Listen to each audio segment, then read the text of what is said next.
Hello, welcome back, and as always, I hope you're doing well.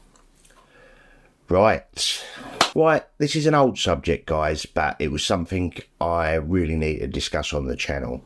It's 3 years old now, this story, and it is quite controversial. It's the Bob Baker letters. Honestly, I struggled to even make a thumbnail. I think I made about 3 or 4 different thumbnails for this video, because you want people to watch your videos, but every time I made a thumbnail, it just seemed, I don't know, they've got to be a little bit clickbaity. That's why people come and watch your videos. You want people to click on them, but it just felt off. But it is a subject that I've always wanted to do on the channel. I didn't do it last year, out of respect for Bruce's 50th, but I want to get this one out of the way. Now, as you know, I think it was in July 21, some Bruce Lee letters from Bob Baker was discovered at a flea market. Really? Shocking. So Matthew Polly tweeted out on the 6th of July 2021 that nearly 50 letters between Bruce Lee and Bob Baker have been put up for auction. This is at the Heritage Auctions. They're quite well famous, and they've authenticated the letters. Can you imagine going around a boot sale and then, because we all know the JKD logo on the stationery, we all know it, so anyone who knows Bruce Lee would instantly jump all over it. But these things sold for nearly $500,000. But they are quite controversial. Now, before I start, the Kung Fu genius, Alex Richter, he done a deep dive on this a couple of years ago. I think it's one of his best performing videos on his channel. And recently, he done a video that showed photos at the back of the book, Bruce Lee, the King of Kung Fu, that was issued on the 1st of January 1974, where on the necklace Bruce is wearing, there's a cocaine spoon. It's clearly a cocaine spoon here. Anyone who knows anything about this sort of thing. And I didn't see it in any other photos, it's just that particular photo shoot. Bruce is wearing it, it's clearly there. Also, Golden Bell done a video on this, explaining the subject, and Tom Bleecker, Linda Lee's ex-husband and the author of Unsettled Matters, The Life and Death of Bruce Lee, he has done a video on this as well. And of course, Matthew Polly, who done Bruce Lee A Life, that wonderful book that was released in 2018, I do believe. I've told you this many times. Brilliant read, really, really cool. Matthew has spoken about this on plenty of interviews. Some letters came out showing that Bruce Lee had something of a cocaine habit. They were just auctioned off about a couple months ago after my book came out. And so that doesn't really change my perspective on Bruce. I always sort of viewed him as kind of an actor who was trying to be like Steve McQueen, but it's a little more extreme than just smoking some pot and eating a few hash brownies. It was letters written by Bruce to his drug dealer in California asking him to ship more cocaine over. So what I'm going to do today, I'm going to go through it. It's a little bit of an impromptu video, a little bit more relaxed than I normally do. I'm going to sort of go through it with you and give you my opinion on it all. Now, it is a controversial subject, but we're talking about the late 60s and early 70s. I know we all find it hard to decipher Bruce Lee, the man, from Mr. Lee, the character that he portrays in Enter the Dragon. But Bruce Lee was an actor. Martial artist as well, obviously, but he was an actor, a human being, with his own flaws and faults like the rest of us. But he's very much of this time. You know, John Lennon, Jimi Hendrix, Elvis, James Dean, Steve McQueen, James Coburn, all these Hollywood A-listers, and we could go on, listing them off for hours. Roman Polanski, Sharon Tate, you know, they was all at it at that time. And I do think at the time as well, cocaine doesn't have that same stigma that it has today. We all know it's highly addictive and very detrimental to your health. So yeah, I thought I'd go through the article with you and give you my comments. So like I said, it's a little bit more relaxed than normal. I've even got a cup of coffee with me. Cheers. You know. Right, so 3 years ago, holy stuff, Bruce Lee's letters, documents, shipments and orders of cocaine, acid and other drugs. Now this is another thing. I mean, I remember seeing the Sun newspaper and they had, I think the headline, it was crazy, enter the drug den. I mean, they jumped all over it at the time. But the Lee estate really kept quiet on the whole thing. For obvious reasons, I guess. Right, so, Bruce Lee's marijuana use has been recently well documented, mostly thanks to Matthew Polly's 2018 biography on the martial arts icon. Right, so, I mean, I'd heard about this years ago. I heard about it many years ago, that they found traces of marijuana in Bruce Lee's stomach at the autopsy. So I wasn't mega surprised at this, to be honest with you. We all kind of knew this anyway. We had heard this over the years, but the other stuff was quite a revelation. Bruce Lee's marijuana use has been recently well documented, thank you to Matthew Polly's book on Bruce Lee, the martial art icon, that had him interview at least 100 of his friends, family and colleagues. Lee was said to have enjoyed smoking weed and ingesting hashish because it raises the consciousness level. But did that actor have a more serious drug habit? Well, obviously he did.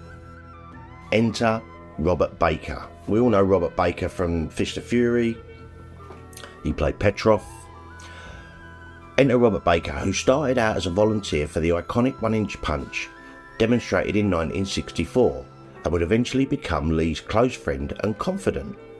Well, we know this. There's plenty of photos of Bruce with Robert Baker doing demonstrations and photos of them out for dinners and stuff like that. Baker would be known for his role in the 1972 film Fist of Fury, but according to Polly, he was also long rumoured to be Bruce Lee's dealer. The author of Bruce Lee Alive stated that it was assumed by many that Bob, as he was called, simply supplied the actor with marijuana. Recently released private letters between the two seem to suggest it was much more than that. Heritage Auctions has since authenticated, and this is important, guys, because a lot of people are saying they're phony, and you're going to get a lot of hate because, like I said, people struggle to separate the man from the myth now, I guess. Heritage Auctions has authenticated and put up various memorabilia from Bob Baker's Bruce Lee collection on sale, which includes over 50 letters that Bruce and his wife Linda sent him through the years.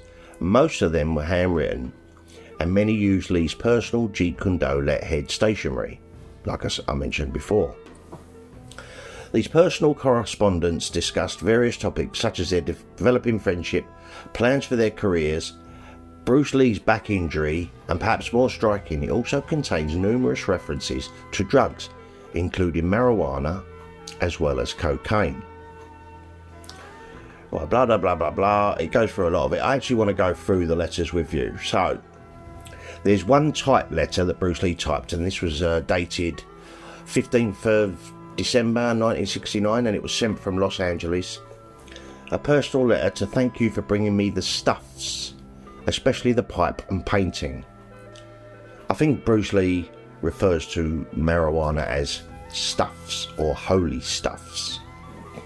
No big real deal. I mean, we're talking, like I said, 1969, the Beatles, you name them, all of them, the Stones, everyone was at it. And it's, you know, the whole Timothy Leary Woodstock movement, tune in, turn on and drop out. So, 2nd of February 1970, it was a brief but definitely enjoyable get together. Thank you again for the holy stuff. So Bob's obviously brought over Bruce some weed or ganja. I think they called it ganja back then. March 6th, 1970. By the way, wouldn't mind going in with you for some of those holy stuff before leaving for Hong Kong. Now, I don't know how illegal. I think it was quite illegal over in Hong Kong at the time. Correct me in the comments down below, guys, because I'm kind of riffing here. I don't really know the details. March 11th, 1970. I'm planning to leave for Hong Kong on April 1st, and definitely would like to store up on some holy stuff to bring over there. See if you can come up with something good. The paper that I had tastes kind of sweet and definitely adds to it. See if you can get some good tasting paper. You obviously enjoyed the experience. Right, March 17th, 1970. Though I have little recollection of what happened, he sounded like he was stoned. Anyway, I know that I enjoyed your stay and I'm looking forward to a visit from you. Thank you for the stuffs and do take care and have fun. Love, peace and brotherhood, Bruce. P.S. I can't think of the 6 items, but I think you have a better memory. That's a little bit, I don't know what that means. Right, this is M pills. Does anyone know what the M pills are? I don't think MDMA was out then, which is now known as ecstasy. I really don't know what M pills are. Right, this is April 22nd, 1970. A quick letter to thank you personally for the wonderful gifts. I enjoyed them very much. By the way, when and if you can, come down, do get more 1-inch boards plus some M pills. They do give me tremendous experience. Coben likes some of them. I'll give some to him when I get them. Does anyone know what M pills are? I haven't got a clue. Right, counselling an order and trying to quit. This is June 17th, 1970. I told Linda to call you to forget about the stuff because I really don't need them in my training. I feel that I have gained in trying them, but excessive indulgence of them isn't my road in Jeet Kune Do. Trying to quit, but as we know, it didn't obviously work out that way. June 30th, 1970. Now this is all before the big boss. So this is around, he was, he'd done the Green Hornet, bit parts in Marlowe and a few other TV series. June 30th, 1970. Again, thank you for your generous supply of paper. That would seem to last a lifetime. Quite harmless. Anyway, when you go back to work, I need more papers, plus I can't remember what. Anyway, you'll remember. That was on October 8th, 1970. December 16th, 1970. It takes me a day to get back to myself to write this letter to thank you once more for everything, particularly those super duper. Wonder what super duper is. We had some wonderful moments. February 25th, 1971. Just a thank you, Bob. Now, organising a secret meet-up on the 22nd of June, 1971. I plan to come up, depending on when I finish shooting, from July, Friday night 2nd, to probably Tuesday or Wednesday the 7th. One thought here, I might come up and fly with Teresa. Who's Teresa? She'll probably stay Friday night, July 2nd, and Saturday night, July 3rd, and leave Sunday, July 4th, afternoon or so. The question is it convenient for Bev, he crossed out Beth and wrote Bev, and the kids to spend Friday night, Saturday and Sunday morning at her mother or somewhere, and to make up some convenient jazz, for I don't want Bev to know about this. Of course it has to be convenient or else forget it. My mother and everyone else is at my house now, and remember, only if it's convenient and flow and everything is cool. Right, from Thailand, while filming The Big Boss, August 3rd, 1971. Thailand is full of G, I'm assuming that's ganja. But I have very little time for it though. But I have to say it's extremely good. Again from Thailand, August 23, 1971. By the way, the G in Bangkok is holy indeed. I understand Hong Kong is super lousy, so obviously the ganja in Thailand is a lot better. Now this is after Bruce had moved to Hong Kong, February 28, 1972. I'm still in the process of adapting my life here. By the way, what is the advice on the possibility of shipping some coke to me? Drop me a line on that. I mean, that's quite serious. Cocaine.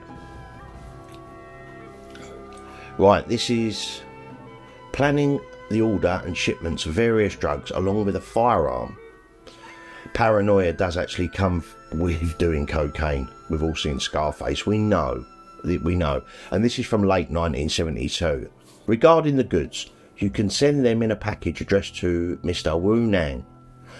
We know who Wu Nang was. I think he was Bruce Lee's butler, and he's the one that gets kicked with the airbag in Way of the Dragon out the back of the restaurant. Golden Harvest Studio, 1412, Tung Ying Buildings, 100 Nathan Road. The goodies list can be 1 coke in large amounts, acid in fair amounts, LSD. Acid, that'll take you to the moon. That's trippy. That's really trippy. But then again, have you seen some of the outfits that Bruce Lee wore around about that time? If you couldn't tell, they were far out. Hash or grass. The former can be more, while the latter even cleaned. It has to be carefully packed. As to what you put the above with, you know better. Inside books, clothing or whatever.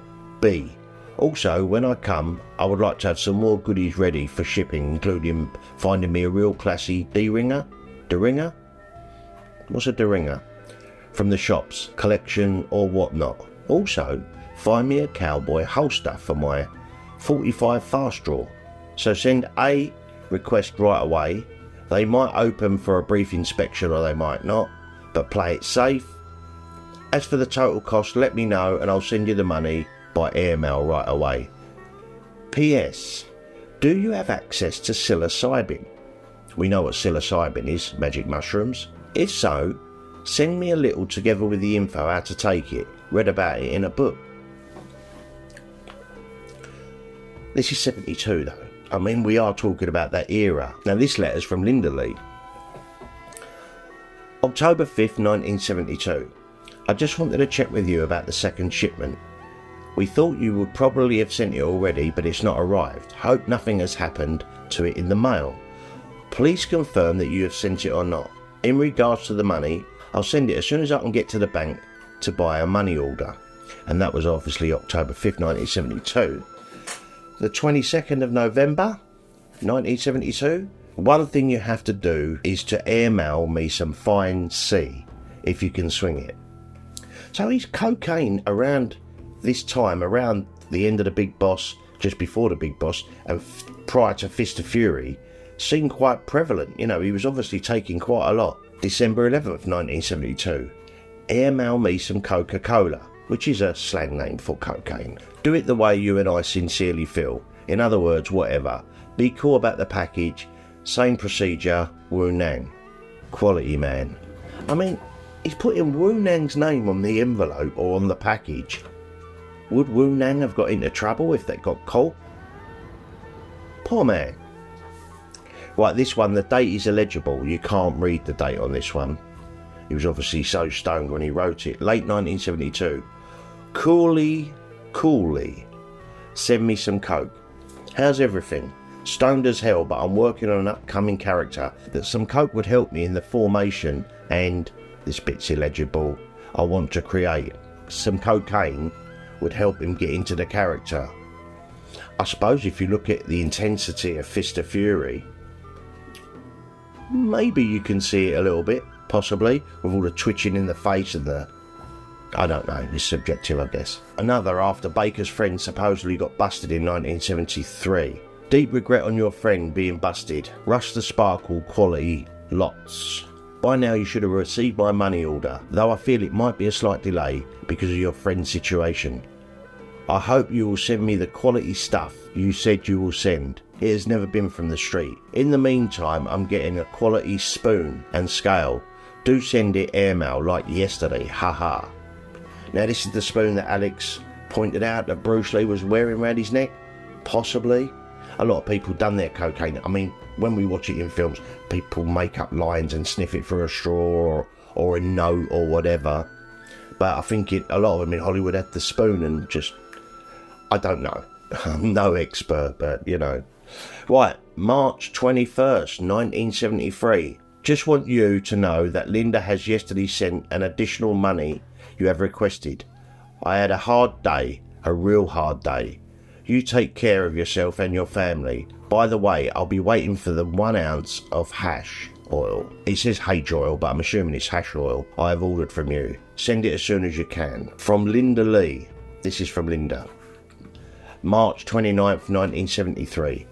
Dear Bob and Bev, for the past favours and for being good friends, I hope this small amount helps. She's obviously sent us Bob some money. Again from Linda, March 30th, 1973. Receive your 4 letters. Bruce in the midst of shooting and working very hard. Well, forget about your making some money out of the last order. I bought a gram measurer and enclosed you will find the $500 for the amount of C that you quoted that Bruce can get. I'll measure it for the quality, that goes without saying, plus the quantity Bruce himself will have to judge.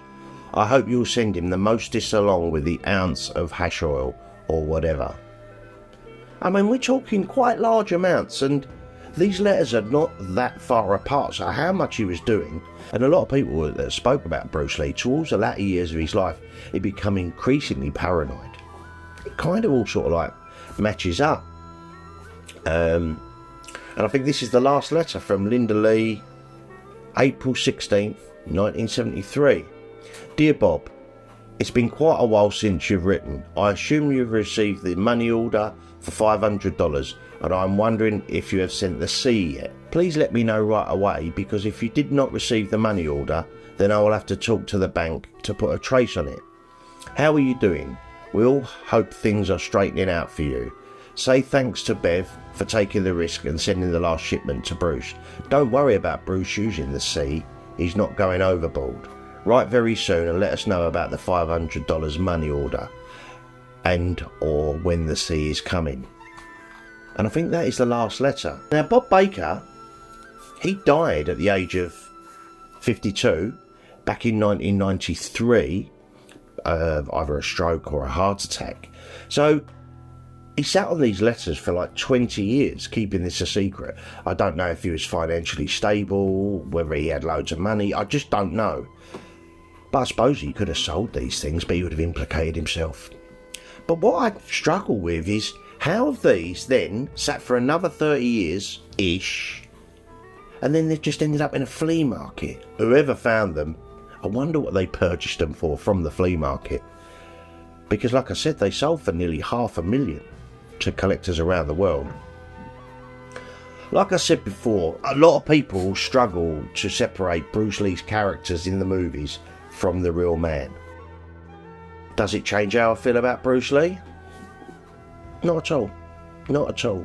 Just gives you a little bit more of a deeper understanding into the man. A lot of people are just dismissing it like it never happened, but unfortunately I don't think they're living in the real world. Bruce, in my opinion, was a man of his time. We still love him now, 50 years plus later. Of course we do. But it just adds to the complexity of his character. But did it have an impact on his death? Because I looked up cocaine and cerebral edema, and it says, by exposing endothelial cells to oxidative stress, cocaine can compromise the integrity of the BBB and lead to the brain edema. Cocaine-induced neuroinflammation and production of inflammatory mediators can also affect the BBB, whatever BBB is, should have looked that up, and result in ionic edema. So could the drug use have affected Bruce Lee? Could it have added to the death? It's subjective. I mean, I actually don't really know. I don't really know. We always was told it was from an aquagesic, but there's been speculation about this. I really don't know. I would like to know. Apparently there's a book about Bruce Lee's death. It's some Spanish book. I need to get my hands on a copy of it, really. But I'm in the middle of 2 Bruce books at the moment, so... but does he change anything? For me, no. For me, no. Like I said, he's a man of his time. But it was quite a surprise to me, the cocaine. That was a big surprise. The acid, not so much. And like I said, the hashish and the ganja, the grass, no, I wasn't surprised about that at all. I didn't know he took it as much as he did, but the cocaine was a bit of a shock. But I think going back then, late 60s, early 70s, people didn't have the stigma that it has now. Yeah, it was quite a revelation. But yeah, I think the fact of the matter is, he done it. I mean, the scary thing is, I mean, when the insurance was paying out after Bruce had died, Linda swore an oath, that he didn't do drugs. Well, she clearly knew he was. And he had 2 life insurances on him. One, I think, was from Lloyd's. I don't know the other one. But quite sizable sums. Did she perjure herself a little bit? Is that why the Lee estate stayed quiet on this whole subject matter? I would imagine probably so. Anyway, I just wanted to sort of go through that with you and give you my thoughts on it. Bruce Lee the film star is Bruce Lee the film star. Bruce Lee the martial artist is Bruce Lee the martial artist. And Bruce Lee the man is Bruce Lee the man. Doesn't really change my opinion on Bruce. Was I surprised? Yeah. How they got found at a flea market is absolutely beyond me. But does it change my opinion of Bruce? No. He still had a massive impact on the world, and he's still one of the 20th century's most influential people. So there you go, guys. I know it's a controversial subject. You got the people that just won't have it at all, but these letters were authenticated. They went up at the heritage auction and they sold for a lot of money. They were the real thing, whether we like to think it or not.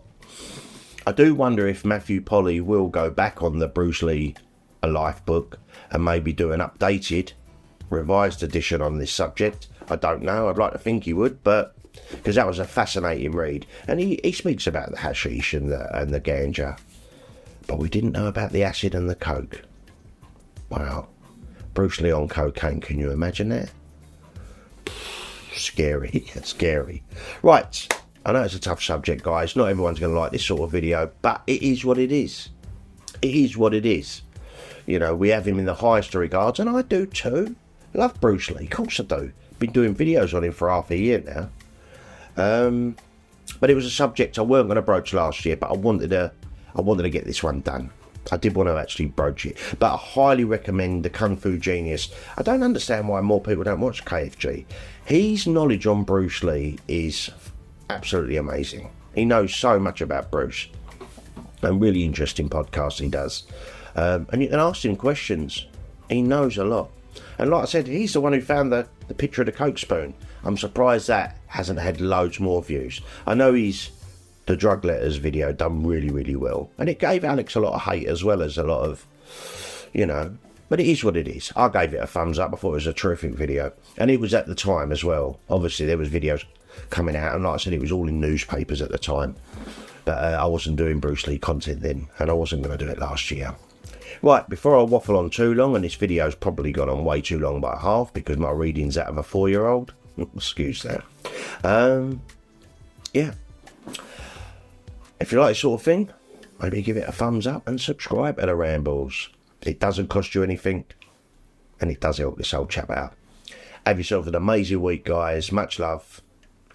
And I'll be back with another ramble real soon. Take care.